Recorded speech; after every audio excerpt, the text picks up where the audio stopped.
Анхаараарай. Монгол улсын нийслэл Улаанбаатараас ярьж байна. Удам сайхан Монголдо уйдахын завгүй хэмэрлэг улаан цагаан цэнхрүүдийг шимтэн таардаг. Улирал дуусгаснаа нь унтах сэрхэхгүй зүтгдэг улаан манаатуудынхаа энэ шөнийн амар амгалан гэрья. За сайн байцгаана уу хөл бөмбөгийн шимтэн үзэгч та бүхэндээ энэхүү өдрийн мэндийг хүргэе. Өнөөдөр бол дэлхийн шилдэг хөл бөмбөгчдийн нэг болох Неймар Жуниорын түүний бага наснаас өдийг хүртэл топ тамирчин болсон дүүхэн замлыг хүргэхээр шийдлээ. Мөн манай YouTube суваг subscribe дарахаа мартаоцай. Ингээд бичлэгтээ орцгоё.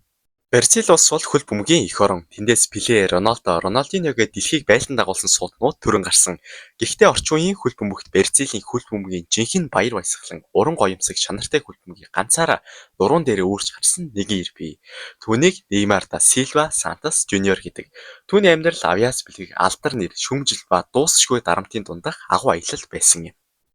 Тэрээр 1992 оны 2 сарын 5-нд Неймар Жуниор Бразилийн Можидас Крузас гэх хотод хөл бөмбөгчин байсан аав Неймар Сантос болон ээж Нади нарын гэр бүлд мэдлжээ. Түүнийг дөнгөж 4 сартай байхад нь тэдний гэр бүл аимшигт автошины ясалт орсон юм. Машин хавцал руу унах төхөж аав нь хүн гэмтсэн бөгөөд хүүгээ машинд нь хайгаад олоогүй гэдэг. Неймарыг суудлын доороос цусуулчихсан байхыг нь олоход тэрээр маш гайхамшигаар амьд үлдсэн байдаг. Хувь заяа түүний хөл бөмбөгийн ертөнцийг өөрчлүүлэхийн тулд амьд үлдээсэн гэлтэй. Тэдний гэр бүл маш ядуу байлаа. Гэрэл цахилгаангүй ганцхан гудсан дээр гэр бүлээрээ унтдаг байсан он жилүүд тэдэнд бий. Неймар хүү гудамжинд футзалын жижиг талбайд өдөр шөнөгүй бөмбөг өшгөлж өссөн. Тэрээр бусад шиг хүч чадлаар биш, харин маш хурдан хууралт, уян хатан хөдөлгөөнөөр тоглодог байв. Түүний авьяасыг анх нээсэн хүн бол дасгалжуулагч Битиньо байлаа. Тэрээр 6 настай Неймарыг далайн иргэдээр гүйж байхыг нь хараад л энэ хүүгийн биеийн тэнцвэр хөдөлгөөн бол бурханы бүтээл байна гэж уулга алдсан гэдэг. Үүнээс хойш Неймар Бразил Сампа бүжгийг хөл бөмбөгийн талбайд бүжиглэж эхэлсэн юм. 2003 он Неймар домогт Пелегийн тоглож байсан Сантос клубын ахтаймд элсэв. Түүний хурдтай түүгэж дөнгөж 14 наснда байхад нь Испани Реал Мадрид клуб түүнийг үрж бэлтгэл хийлгэсэн боловч Неймар яав хүүгээ эх орондоо үлдээж зөв цагтаа Европ руу явахыг ёстой гэж шийджээ. Сантос клуб түүнийг авч үлдэхийн тулд маш том гэрээг санал болгосон юм. 2009 онд 17 настай Неймар Сантосын үндсэн багт анхны тоглолтоо хийлээ. Энэ цаг үеэс л Бразилд Неймар мания буюу Неймарын галзуурал эхэлсэн юм. Түүний өсний засал түүний талбай дээр хийдэг Рамбана Радуга буюу солонгоо уурал тоглолтын дараа хийдэг бүжгэн залуучуудыг байлдан дагуулж байлаа. Тэрээр Сантос багийг удирдан 2011 онд Өмнөд Африкийн аваргуудын лиг болох Copa Libertadores төрүүлсэн. Энэ нь Сантос клубын хувьд Пелегийн 90 үеэс хойш анх удаа авсан том цом байлаа. Яг тэр жил тэрээр Фламинго клубын эсрэг 5 тоглогчийг дараалан хуурч оруулсан голоороо тэр жилийн шилдэг гол олгодог Пускас шагналыг хүртэв. Неймар Европт очоогүй мөртлөө дэлхийн шилдэг тоглогчдын жигсаалтанд багтаж Месси, Роналдо нарын дараах дэлхийн 3 дахь хүчин гэдгээ зарлаж байлаа. 2013 оны 100 Неймар өөрийн сонголтоо хийж Испани FC Барселона клуб нэгтлээ. Дэлхийн нийт түүнийг Лионел Месситэй хэрхэн зохицох бол гэж эргэлзэж байв. Нэг багт 2 хаан байж болох уу? Гэвч Неймар ирсэн даруйдаа Мессиг өөрийн багш ах шигэ өндөлж тэд талбай дээр төгс ойлголцож эхэлсэн юм. Үүн дээр 2014 онд Люис Суарес нэмэгдснээр хөл бөмбөгийн түүхэнд хамгийн аимшигтай, хамгийн үр дүнтэй тоглохны гурвал болох MSN бий боллоо. Энэ гурвал талбай дээр яг л хүүхдүүчийг баяр хөөртэй тоглодог байв. Тэд бие биедээ гол бэлтэж өгч хувийн амжилтаас илүү багийн ялтыг урд тавьдаг байлаа. 2014-өөс 2015 оны үлрэлт Барселона баг Испани лиг цом болон аваргуудын лиг төрүүлж түүхэнд трипл хийв. Неймар аваргуудын лигт 10 гол оруулж тэмцээний мэргэн бууж болсон юм. Ювентусын эсрэг шигшээ тоглолтын сүүлчийн секундэд оруулсан түүнийг бол Барселонаг Европын оргилд гаргасан. Неймарын Барселона дахь оргилд мөч бол 2017 оны 3 сарын 8 байлаа. PSG багт эхний тоглолтонд 4 тэгээр хожигдсан Барселона хариу тоглолтод Camp Nou гайхамшигыг бүтээх шаардлагатай болсон. Мессиг хаачихсан байсан тэр хүнд мөчид Неймар багийг нуруунд дээрээ сүүлчийн 7 минутанд 2 гол оруулж Серхи Робертогийн түүхэнд гоолын дамжуулалтыг хайж багтаа 6-1 харьцаатай ялт авчирсан юм.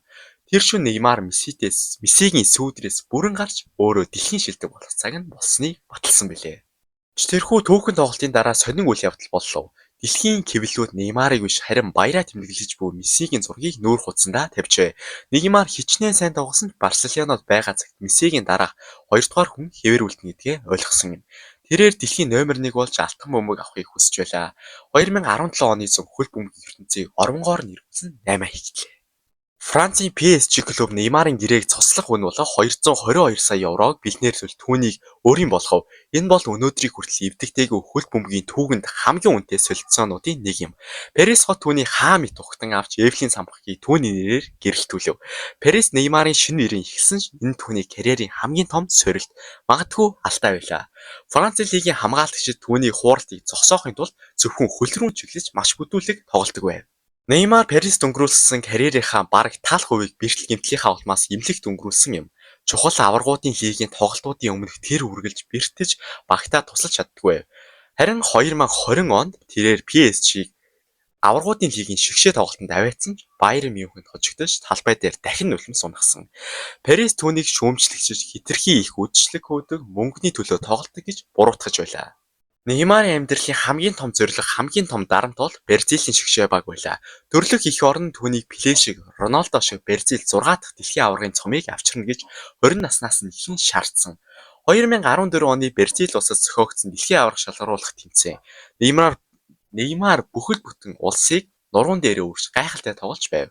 Гэвч шөвгийн 8-д Колумбийн эсрэг тоглож байхдаа хамгаалагч Конуги түүний нурууны ардаас маш бүтүүлэг өвтгөлөв. Неймар нурууны яс сугарч тэрээр хөл дээрээ босч чадахгүй хашгирч байлаа. Эмч нар туунд хэрв энэ цохилт 2 см дээр туссан бол чи насан туршдаа тэрэгэнцэр дээр суух байлаа гэж хэлсэн байдаг. Неймаргүй Бразилийн баг хагас шигшээд Герман 7-1-ээр бут нэргүүлж Неймар эмнэлгийн орон дээрээс эх орныхоо сүрлийг нулимстайгаар үзэж суусан юм. Үүний дараа тэрээр 2016 оны Риогийн Олимпиаст Бразилийн түүхэнд анхны алтан медалийг авчирч пенальтигаа хийчгээд өтгсгөрөн уйлж байлаа. Гэвч дэлхийн аварга түүнд харилцсан адилгүй ханддаг байлаа. 2018 оны Оросын дэлхийн аварга шалгаруулах тэмцээнд тэрээр бэртлээс дөнгөж эргэж ирээд бүрэн формд орж чадалгүй хасагдсан байлаа. Харин 2022 оны Катарын дэлхийн аварга шалгаруулах тэмцээнд түүний хувьд хамгийн том цохилт болсон. Хорватын эсрэг нэмэлт цагт Неймар гайхамшигт голд оруулж Бразилийг хагас шигшээ шалгарууллаа гэж бүгд утсан ч сүүлчийн минутанд Хорват голдож улмаар пенальтигаар Бразил хожигдсон юм. Голын дараа Неймар талбайн төвд ганцаараа сун хүүгчийг зөрхрэн уйлж байсан зураг дэлхийн хөл бөмбөгийн түүхэнд хамгийн гонхтой агшнуудын нэг байлаа. Тэрээр Бразилийн шигшээ багийн түүхэнд 80 гол оруулж агуу Пелегийн рекордыг эвдсэн ч эх орондоо дэлхийн аваргын цомыг авчирч чадаагүй байлаа. Парис болон шигшээ багийн хүнд он жилүүдийн дараа Неймар карьерийнхаа шинэ бүлгийг эхлүүл Сауди Араби Аль Хилал клуб нэгдсэн юм. Гэвч тэнд очисон даруйдаа тэрээр карьерийнхаа хамгийн үнд дэвшил болох өвдөгний чагтан холбоосоо тасалж дахин бүтэн жил гаруй хугацаанд талбайгаас хүндэрв. Шүүмжлэгчид түүнийг дуусан тоглож карьер нь эрт мөсөн ав ястан гэж дэрлэдэг байсан. Гэвч Неймар гэж хэмбэ тэр бол зөвхөн цом шагналын төлөө биш хөл бөмбөгийн зүрх сэтгэлээсээ хүмүүст баяр баясгалан бэлгэлэхийн тулд тоглодог.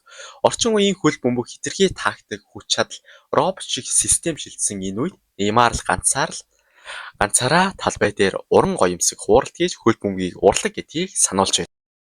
Тэрээр талбайн гадна сайн өөрийн Неймар Жуниор институт сангаараа дамжуулан Бразилийн мянган хүүхэд ядуу хүүхдүүдэд боловсрол спортын боломж олгож буй буйны үйлсдэг юм.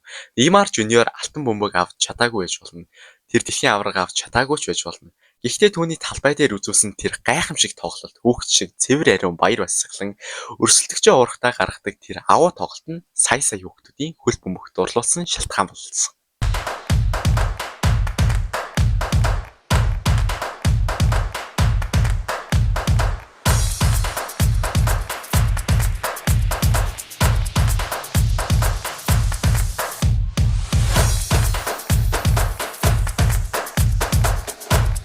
Тэр бол Месси, Роналдо нарын 90 үе тэдэнтэй зэрэгцэж зогсож чадсан цорын ганц шидтэн Бразилийн хөл бөмбөгийн сүүлчийн самба бүжигчин билээ. Баярлалаа Неймар бидэнд хөл бөмбөгийн ямар сайхныг мэдрүүлсэнд.